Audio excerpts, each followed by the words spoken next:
Hola, muy buenas, ¿qué tal? Bienvenidos al segundo tutorial acerca de fantasía clásica. En esta ocasión hablaremos sobre las habilidades. En el tutorial anterior, el primero, hablamos sobre cómo hacer fichas de personaje y me gustaría aprovechar la ocasión para corregir un fallo de ese vídeo, algo así como una fe de ratas en diferido, que diría aquella.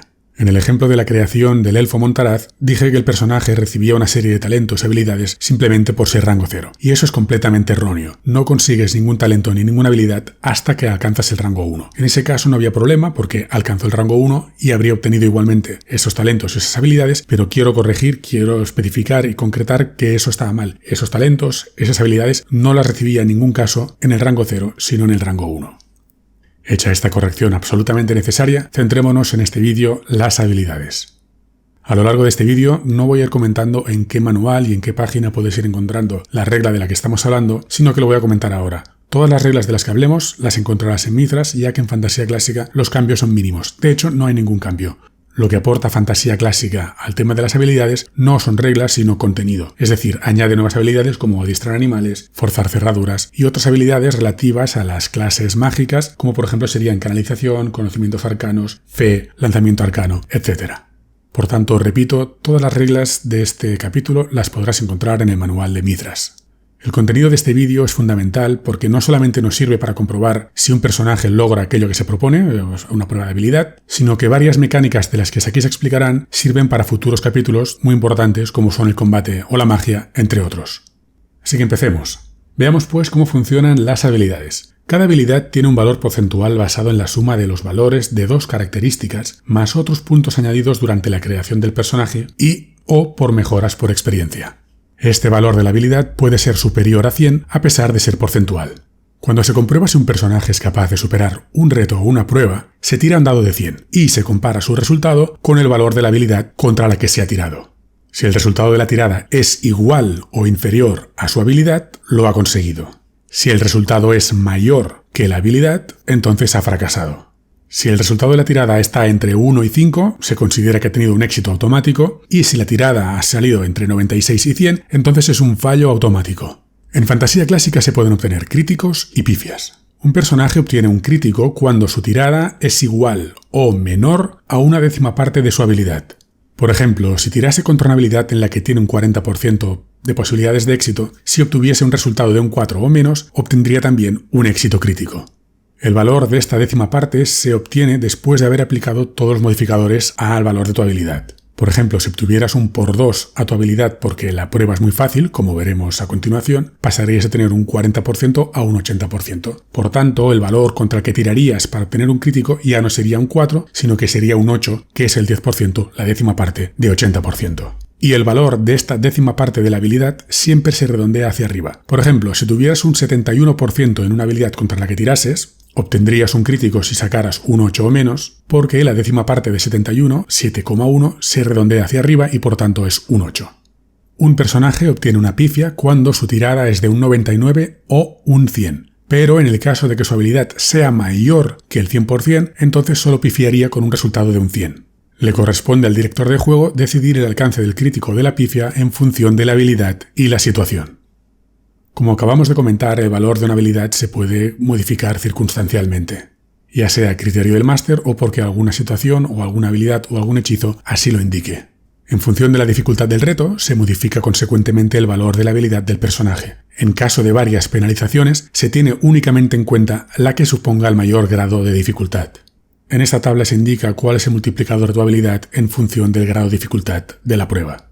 Es cierto que multiplicar por 2/3 o por 1/5 tu habilidad en ocasiones no es tan fácil como puede parecer. Por eso en Mithras se sugiere otra tabla con modificadores alternativos basados en valores absolutos. En lugar de multiplicar por una cifra tu valor de habilidad, le restas o le sumas un valor absoluto.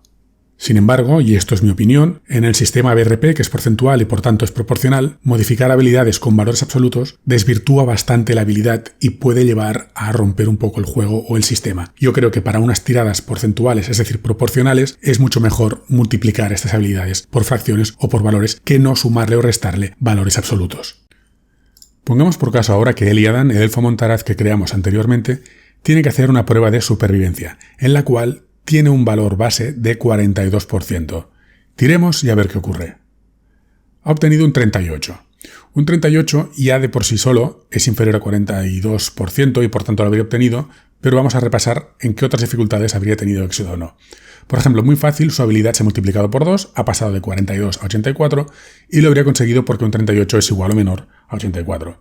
En fácil, en la cual tu habilidad se multiplica por 1,5, es decir, que se añade la mitad, 42 más su mitad, 42 más 21, 63, ha obtenido un 38 y por tanto está por debajo o es igual a ese valor. La tirada normal se mantiene el 100%, se multiplica por 1 su valor y por tanto sigue habiéndolo obtenido. Y si la tirada hubiese sido difícil, ya no lo habría logrado porque 38 está por encima al 2/3 de su habilidad. 28 es igual a 2/3 de 42. Y por tanto, aquí habría fracasado. Y en las siguientes tiradas, Formidable y Hercúleo, lo mismo. Hablemos ahora de cómo se complementan las habilidades. Según las circunstancias, una habilidad puede ayudar a otra. A esto se le llama complementar. El director de juego decide si el complemento procede o no.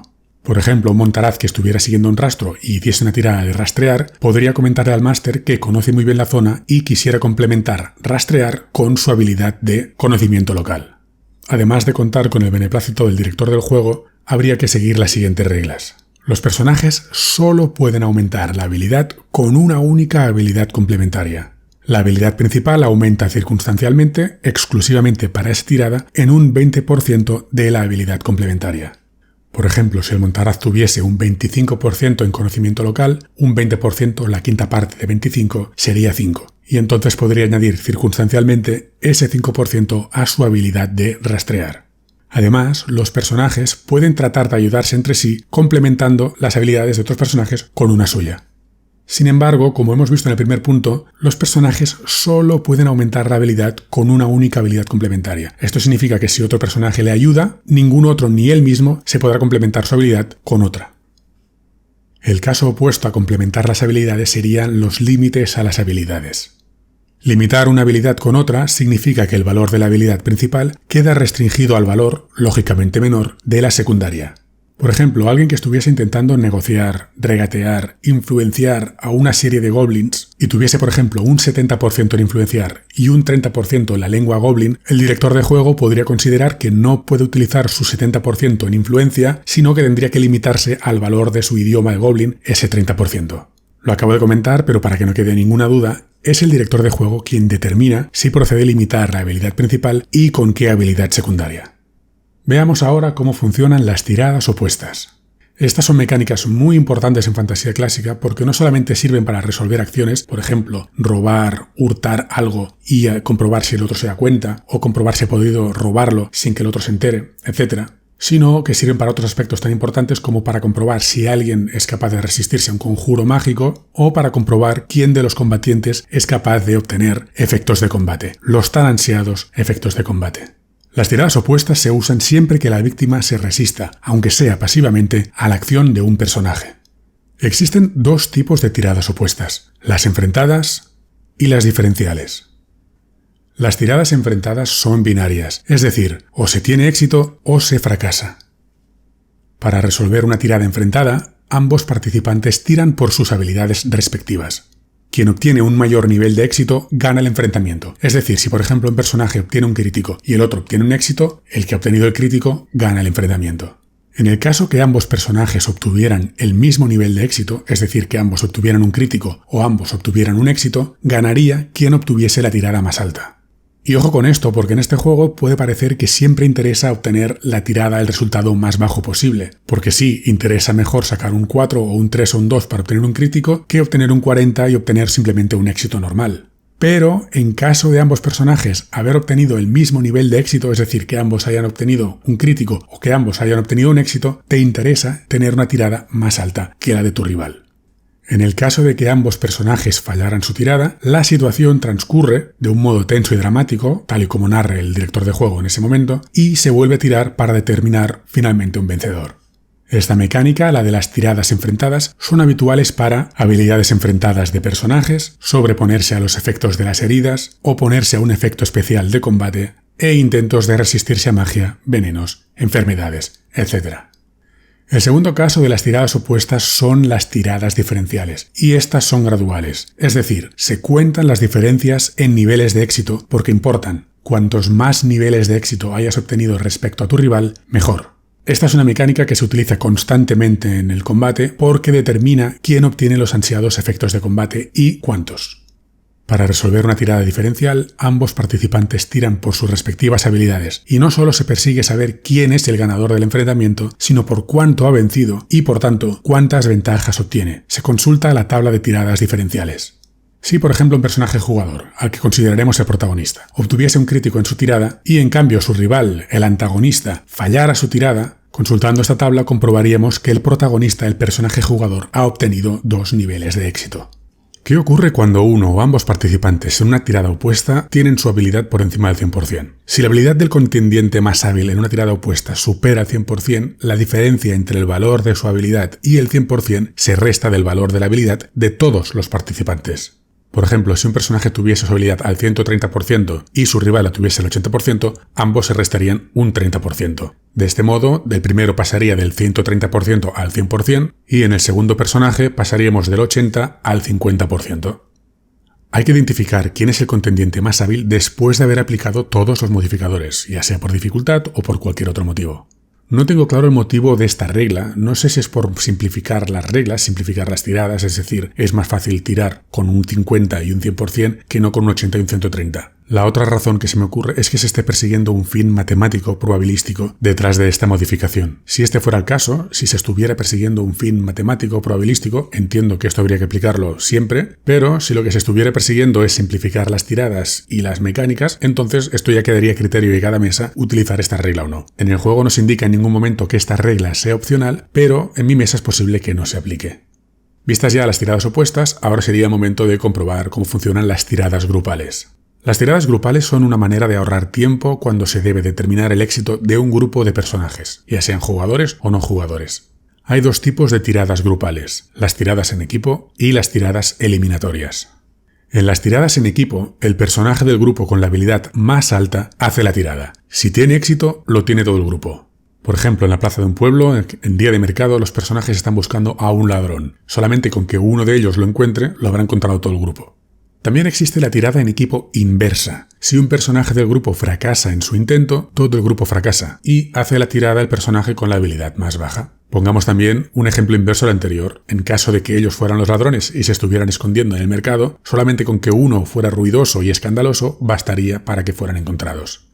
Las tiradas eliminatorias son útiles para grupos de personajes no jugadores que realizan una acción continua que exige varias tiradas. El director de juego hace una tirada de habilidad para todo el grupo. Aquellos personajes no jugadores cuya habilidad sea menor que el resultado de la tirada quedan eliminados para la siguiente tirada. Por ejemplo, imaginemos ahora que los personajes jugadores han sido encontrados en el mercado y tiene a 10 tenderos que les están persiguiendo. Entonces el director de juego haría una tirada de aguante y todos aquellos personajes no jugadores, todos aquellos tenderos que tuviesen la habilidad de aguante por debajo de la tirada, no serían capaces de aguantar el ritmo de los fugitivos, quedando eliminados y fuera de la persecución.